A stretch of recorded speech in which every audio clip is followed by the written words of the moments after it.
उसे, लेकिन हम 58 के यज्ञ में भी गए थे, अगर बताया। फिर उसी के बाद 59 में जब हमने पास कर लिया तो सर्विस में चले गए, और वो शुरू से ही इंडिपेंडेंट चार्ज दे दिया गया। तो जब ज़्यादा दिन के लिए 2-4 दिन की कैजुअल लीव तो मिल जाए, लेकिन 9 दिन के सत्र में या तो 10, 12, 15 दिन तो रिलीवर चाहिए। तो स्वीकृति मंगा भी लें तो कोई रिलीवर आ नहीं पाता था, जा नहीं पाते थे।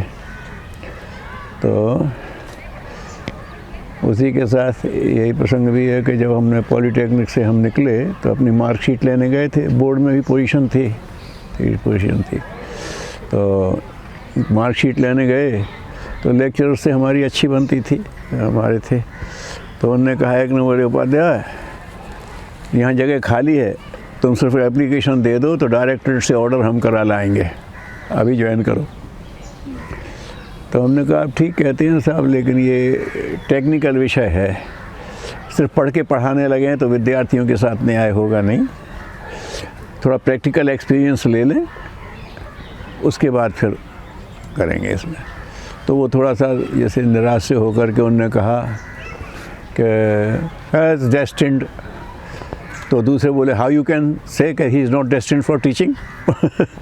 तो बैठे थे, हमने कहा नहीं साहब, ये है कि थोड़ा एक्सपीरियंस ले लूँ फिर आ जाऊँगा टीचिंग। मेरे उसके भी है, मिशन के लिए भी काम करने को ज़्यादा सुविधा मिलेगी ये करने के हिसाब से। तो वो हम ध्यान में रखे थे। तो हमने जैसा कहा कि ज्वाइन किया, उसमें सब तरह का एक्सपीरियंस दे दिया। सतमा में ज्वाइन किया तो ज्वाइन करते हाई टेंशन लाइन का सर्वे, मेंटेनेंस, ये इरेक्शन विरेक्शन, वो उस दिन में सब दे दिए। फिर इंडिपेंडेंट जनरेटिंग स्टेशन का इंचार्ज बना के भेज दिया। तो उस समय फिर हम थे। तो पन्ना में जब अपना काम कर रहे थे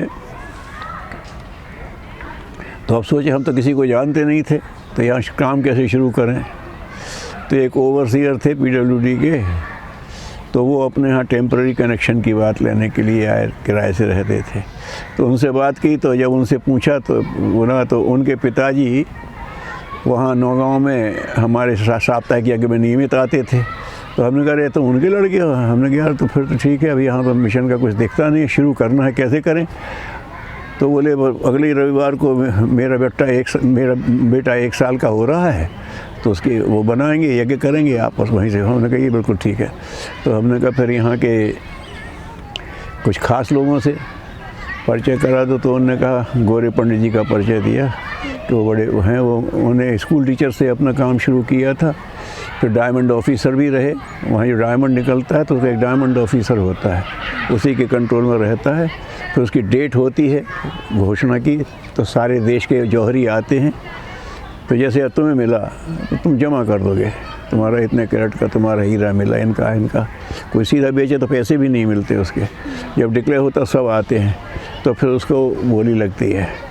तो बोली लगी तो उससे पूछा जाता है जिसका है कि हाँ भाई तुम सहमत हो, तो अगर सहमत है तो बिक जाएगा, नहीं सहमत है तो नोट हो जाएगा कि इतनी तक बोली लग चुकी। उसके बाद अगर उतनी बोली नहीं लगी तो वो टैक्स उसी पर ले लेंगे जो मैक्सिमम लगा उस पर। ज़्यादा लग गई तो वैसे लेते हैं। तो हर कोई अपना वहाँ ओपन माइंस होती हैं तो मज़दूर भी ले लेता है। यहाँ शैलो माइंस हैं ऊपर 6x10 का शायद वो मिल जाता है, अपना खोदा निकाला मिल गया तो अच्छी बात, नहीं मिला तो अपनी मेहनत गई। तो ऐसा वहाँ तो उसका एक डायमंड ऑफिसर होता है। तो वो स्कूल टीचर से शुरू किया, डायमंड ऑफिसर भी रहे और महाराज के प्राइवेट सेक्रेटरी भी रहे। और वो थियोसॉफी के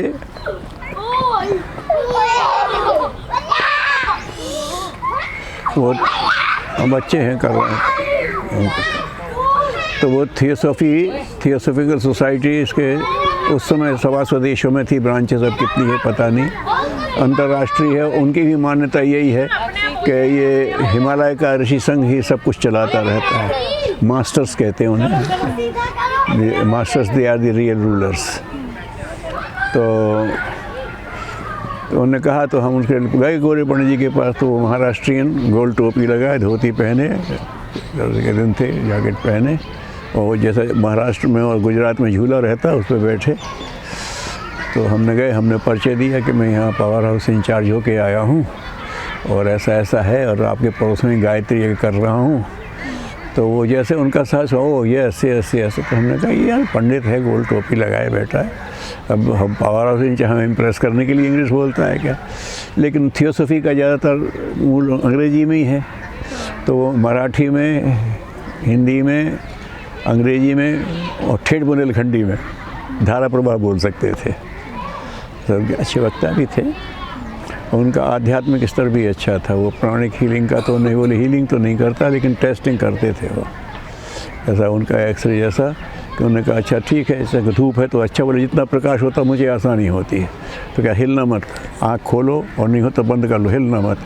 और यूँ करके उनसे देखा और फिर चुटकी बजाते थे और फिर सब बताते थे तुम्हारे शरीर में यहाँ ये रोग है, यहाँ ये है, तुम्हारा ये है, आध्यात्मिक स्तर भी बता देते। तो उनने किसी को, वो एक ओवरसीयर आए तो उन्होंने कहा हमारी महिला को, हमारी पत्नी को ये तकलीफ़ है, तो उन्होंने देखा तो उन्होंने कहा ये तो पुदर की लिकोरिया की पुरानी मरीज है। बोले साहब वो तो नहीं है, वो तो फिर मैं गलत हूँ, फिर मैं एडवाइस कर देते थे, दवा देते नहीं थे, फिर आई एम रॉन्ग। तो उन्होंने कहा वो तो ये कहा बने होने, वो ठीक कह रहे थे, मुझे पहले रहा था, फिर वहाँ के पहले ठीक हो गया था, फिर उभरा है, तो फिर वो लौट के आगे पढ़े जी आप ठीक थे, अब ले लो दवाई। तो इस तरह का उनका वो सब था। और थियोसॉफी में उनकी अच्छी गति थी। ये मतलब इंटरनेशनल प्रेसिडेंट में उन्हें बाई नेम जाने, इस तरह की हस्ती में थे। विंध्य पार्षद महाकौशल क्षेत्र के लॉज ऑर्गेनाइजर थे, और वो रोहित मेहता करके एक हुए हैं, वो पति पत्नी दोनों साथ साथ चलते थे, पत्नी गाती थी, वो उनकी कई किताबें प्रकाशित हैं रोहित मेहता की थियोसॉफी की। तो वो आए तो उन्हीं के यहाँ रुके थे, महाराज भी थियोसॉफिस्ट थे, तो वो चाहते रोहित मेहता यहाँ रुके, उन्होंने कहा नहीं पंडित जी के यहाँ रुकूँगा, शायद कहना अच्छा है सामंत महाराज कहता है। तो महाराज उन्हें सुनाते भी थियोसॉफी के नाते भी महत्व देते थे, करके उनके प्राइवेट सेक्रेटरी भी रह चुके थे। तो ऐसे ही अपना उनसे बातचीत होती रहती थी।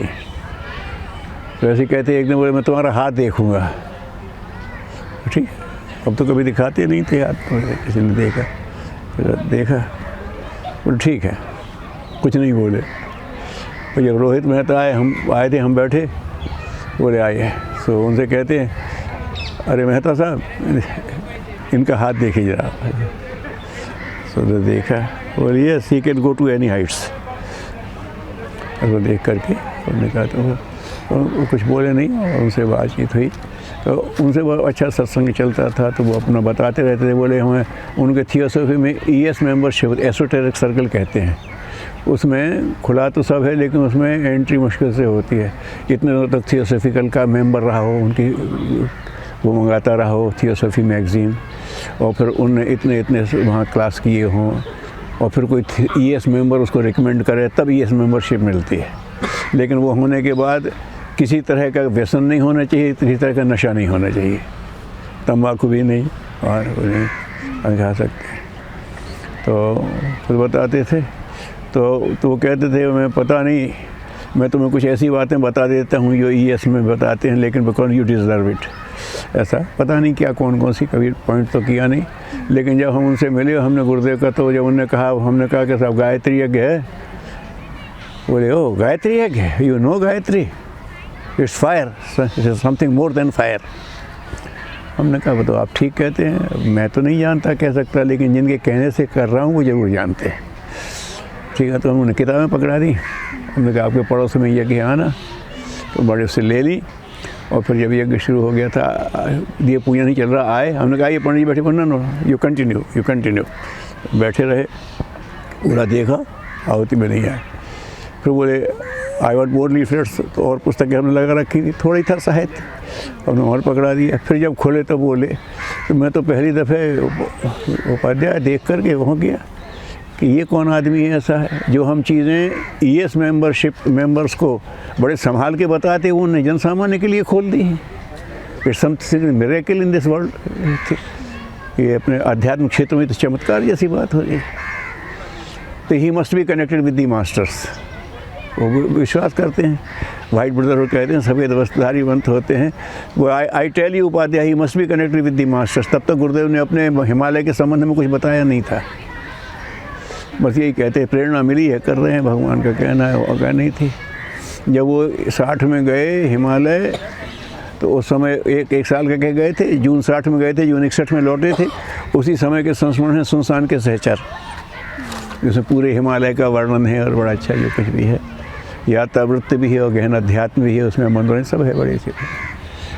तो फिर तो बाद में उन्होंने जब अपनी वसीयत विरासत ली तब खोला है ये सब कि मेरे गुरु ऐसे थे वैसे। फिर उन्हें वहाँ से लौट के जवानी कहना शुरू कर दिया था कि मेरे गुरु 26 वर्ष की आयु में वो ऐसे आए थे। जवानी का लेकिन लिखा नहीं था उस बारे में कुछ, तो लोगों को पता तो था।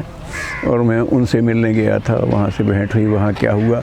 तो उन दिनों वो आ रहा था धारावाहिक सुनसान के सहचर, तो लिखने वाला कोई एक ऐसा उसमें रहता था, तो गुरुदेव का होता था, तो वो वहाँ बिल्कुल अंडरलाइन करके पढ़ते थे। देखो देखो मैंने कहा था ये सब उस पर लिखा हुआ है। और he is proceeding towards masters place, वो जो थियोसॉफी वर्णन था वो वहाँ के जाके बताएंगे नहीं। तो उन्होंने कहा कि वहाँ फिर जो हुआ होना था हो गया, करना था कर लिया। अगर वो पढ़ेंगे सुनसान के सहचर उसमें इतना ही लिखा है। बाद में जब उन्होंने कहा तो उसके बारे में बाद में खोलूँगा, तो अंतिम चरण में मैं तो बताऊँगा। तो जब उन्होंने कहना शुरू किया तो ही मस्ट बी कनेक्टेड, तो मिलने तो नहीं पाए। तो उन्हें पहले बात है, उन्होंने कहा he must be connected with the masters, otherwise nobody can dare it what he is doing. कोई ऐसा करने की हिम्मत ही नहीं कर सकता। तो ऐसा उनसे सत्संग होता रहता। पन्ना से फिर हम अजयगढ़ चले गए। वहाँ जब हमें हो गए करीब 3-4 साल, तो हमने फिर आगे पूछा। एक दफ़े हमने कहा, तो हमारा चूँकि बोर्ड था और उस समय जो हम पास हुए तो हैवी इलेक्ट्रिकल्स भोपाल का, तब HEL था, ब्रिटिश अंडरटेकिंग थी, ब्रिटिश इंजीनियर्स आए थे। हम जब देखने गए थे तो वो मिलते। फिर बाद में भारत हैवी इलेक्ट्रिकल्स बना तो भी HEL हो गया। तो उसमें उनको तो इंस्ट्रक्शन दी, तो उन्होंने चूँकि तो वही पोजीशन होल्डर्स को ही बुलवाया था, तो उन्होंने नाम मात्र का इंटरव्यू लिया। हमने कब बुलाएंगे, यू विल कॉल सून। ज़रूरत थी, ग्रोइंग इंस्ट्रूमेंट वो था। तो फिर उसमें राजनीतिक घुसपैठ हुई। उनने नहीं किया तो वो पूरी योजना नहीं खटाई में पड़ गई, तो फिर कॉल आया नहीं। तब तक ये आ गया। अभी हमको इसका MPRC बोर्ड का तो हमने ज्वाइन कर लिया और हर तरह का वो एक्सपीरियंस भी मिलता रहा। तो वहाँ मेरे कहने में आई, तो पहले उनसे कहा कि दादा ऐसा है कि हमारे उनने कहा था तो यहाँ तो ट्रांसफ़र होता है, ये होता है, अगर BHEL हम कर लेंगे तो हम अपने वो तो नहीं है योजना के लिए अपने उससे ही जाएंगे। अब तो एक्सपीरियंस भी हो गया, पोजीशन तो थी ही, तो हो जाएगा। बोले no no don't do it, एकदम नो डोंट डू इट। मैंने कहा ठीक है, उनने कह दिया तो मन में सोच। उन्होंने कहा, बोले दो you will leave this service, you will leave the next again and then you will continue. और फिर कहते हैं you are meant for it. ठीक है, कह दिया, मैंने सुन लिया, कोई खास बात नहीं। अब वो जब मुझे मन में बात आई, तो हम अजयगढ़ थे, तो वहाँ से आते थे पेमेंट लेने। वहाँ अजयगढ़ में स्टेट बैंक ऑफ इंडिया की ब्रांच नहीं थी, तो चेक आता था स्टाफ का, तो वो कैश कराने के पन्ना आते थे। तो अपने मिल लिए सबसे, और फिर गौरी पंडित जी के पास बैठे। 1 घंटे भर का बस का रास्ता था, पहुँच जाते थे अपना ले करके। तो हमने उनसे कहा कि ऐसा है पंडित जी कि हमारे लेक्चरर्स ने हमसे ये कहा था कि तुम आ जाओ। तो हमने कहा एक्सपीरियंस ले लें, तो अब तो हमें 3 साल से अधिक एक्सपीरियंस हो गया है, तो मैं क्या अब अप्लाई कर दूँ? Yes yes you must do it. और गए तो अपना टाइप राइटर ले आए। उसी टाइप राइटर पे ही ड्राफ्टिंग करते थे, कीबोर्ड वाला जो होता था पुराना। अब तो टच सिस्टम का आ गया। तो हमसे ही पूछते गए और 3 कॉपी निकलती हैं, वो ले लो, टेस्टिमोनियल्स लगा के भेज दो। और हमें तो वो आइडिया भी नहीं था। तो copy through proper channel, advance copy to the secretary education. तो हमने जो प्रॉपर चैनल भेजी थी वो डिवीज़न ऑफिस से वापस आ गई कि हमारे पास टेक्निकल हैंड्स की कमी है, हम तुम्हें नहीं छोड़ेंगे। जो एडवांस कॉपी भेजी थी उस पर हमें अपॉइंटमेंट आ गया। वो ज्वाइन करने की शर्तें थी, गेस्टेड हो गई थी, तो पब्लिक सर्विस कमीशन से वो होने का। तो हमने कहा समय तो लगेगा इसमें। तो हम गए तो वहाँ के प्रिंसिपल से मिले। कैसा है कि मुझे वहाँ सर्विस में छोड़ने में तो समय लगेगा, नोटिस देना पड़ता है 3 महीने का, या तो सरेंडर करो। बोले ठीक है, जगह है, आ जाओ तुम, कोई बात नहीं है। तो फिर हम छोड़ करके और पहुंच गए। अच्छा, यहाँ हमारी सर्विस कंटिन्यू रही, क्योंकि 31 दिसंबर को आफ्टरनून तक हमने वहाँ काम किया। आफ्टरनून में वहाँ साइन किया रिलीविंग पे, और रात की बस से बैठे, सवेरे आ करके फोरनून में ज्वाइन कर लिया भोपाल में। तो तो फिर हमने ज्वाइन कर लिया। अच्छा, अब वो जो हो गया था तो उसके अगेंस्ट वो भर चुकी थी, और उसमें जब टाइम निकल जाता है तो सेक्रेटरी की तरफ से उसका वो होना चाहिए कंफर्मेशन फिर से। तो हमसे किसी ने कहा उसकी ज़रूरत पड़ेगी तो वो तो हो जाएगा। अब बाई दी वो उस समय सिविल के वो हमारी इलेक्ट्रिकल पोस्ट भर दी गई थी जिसके अगेंस्ट हमने ज्वाइन किया था। तो ऐसे किसी ने कहा तो सेक्रेटरीट पास में ही था, ऐसे वॉकिंग डिस्टेंस कह लो, जैसे समझ लो अपने यहाँ से शांत कुंज से ब्रह्मवर्चस या परमार्थ आश्रम। तो हम ऐसे ही टहलते टहलते चले गए। भैया से बात हुई थी, उन्होंने कहा कि वो एक अंडर ऐसे वो अपने जॉइंट सेक्रेटरी हैं फलाने, उनसे हमारा परिचय है। तो हमने कहा उनसे जाके मिलेंगे, तो वो बाई दी वे थे नहीं, उनके बगल में थे एक अंडर सेक्रेटरी। तो संयोग से वो हमारे सेक्शन को डील करने वाले थे। तो हमने जाकर कहा कि हम उनसे मिलने आए थे, ये हमने ज्वाइन तो कर लिया, एक फॉर्मल वो चाहिए कंफर्मेशन इसका। तो जो डीलिंग क्लर्क था वो उनके बगल में ही खड़ा था। देखो संयोग भगवान की बात, और वो था रीवा से, और हम चूँकि रीवा रह चुके थे वहाँ, उसमें थप था, तो उसका एक कहिए अननोन सिंपैथी सी थी। बोले मिस्टर उपाध्याय, हमने कहा। बोले ठीक है, वो फाइल मेरे ही पास है, कल आप आकर के ऑर्डर ले जाना है। मैंने ठीक है। दूसरे दिन हम पहुँचे, सो बोले हमने ऑर्डर बना लिया है, डाक से पहुँच जाएगा, रुकिए ज़रा अपनी कॉपी। तो वो गया तो उसने साइन कराए, मेरी कॉपी मुझे पकड़ा दी, ये मैं डाक से भेजता रहूँगा। अब अंडर सेक्रेटरी का वो कंफर्मेशन भी आ गया। यहाँ हमने ज्वाइन किया तो हमारी ज्वाइनिंग रिपोर्ट पहुँची, या वहाँ हमारे उसमें सेक्रेटरी उसमें क्या नाम करके बोर्ड ऑफ टेक्निकल एजुकेशन के ऑफिस में, तो कहिए तो पोस्ट भर चुकी है, अब ये ज्वाइन। लेकिन उनका उन्होंने कहा, तो प्रिंसिपल ने कहा कि वो कुछ प्रॉब्लम आ गई है तो यू गो, हो तो जाएगा, लेकिन जाओ तुम उनसे असिस्टेंट डायरेक्टर टेक्निकल एजुकेशन से मिल लो। तब तक उनने वो सब देखा तो कहा कि वहाँ से कन्फर्मेशन आ चुका है। तो वो जो उनके बड़े बाबू थे कहते समस्या खड़ी कर दे। हम गए, क्या समस्या, किससे जाके मिल ली? हमने कहा भाई हमने अपनी बात कही थी, उसमें लगा कि शुड ज्वाइन और should give the reason of delay, तो हमने रीज़न ऑफ डिले दिया, उनसे कन्फर्मेशन ले लिया। तो ठीक है, मिल लो साहब से। वो गए, बोले you go to your principal.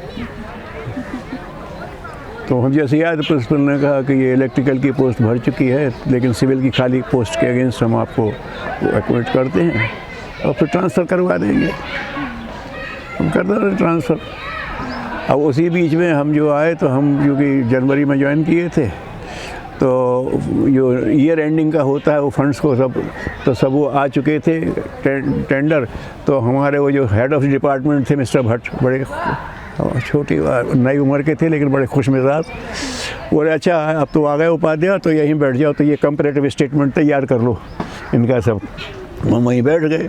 अब होते तो बातें भी होती थी, तो गुर्दे की बातें तो पहले ही से हंसने बड़े अंदर से कहते थे, कोई बोले और हमें देखो अब ये बोलेगा, अब अपनी जमाएगा अपनी बात को, अंदर से खुश रहते थे, एक अंडरस्टैंडिंग बन गई थी।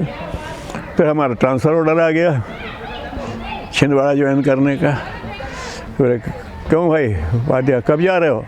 हमने कहा वैसे तो जब चले जाएँ, लेकिन साहब वो पब्लिक सर्विस कमीशन का वो आ गया है इंटरव्यू, आ ही नहीं था 6-7 साल से, तो वो यहाँ से पास पड़ता है, वो कर लूँ फिर चला जाऊँगा।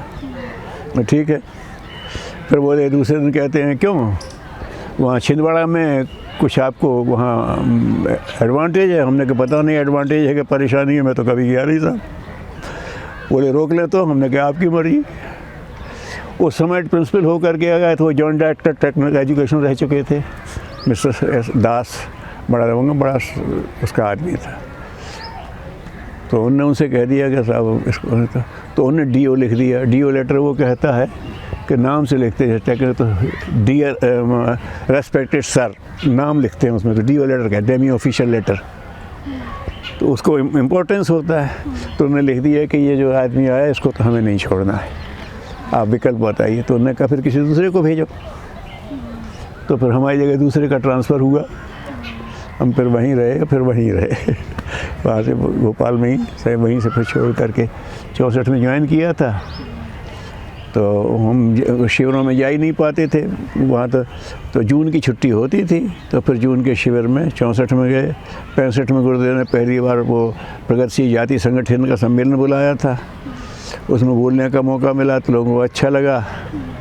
तो वो गुरुदेव की भी निगाह में बात आई, मैंने अप्रिशिएट किया।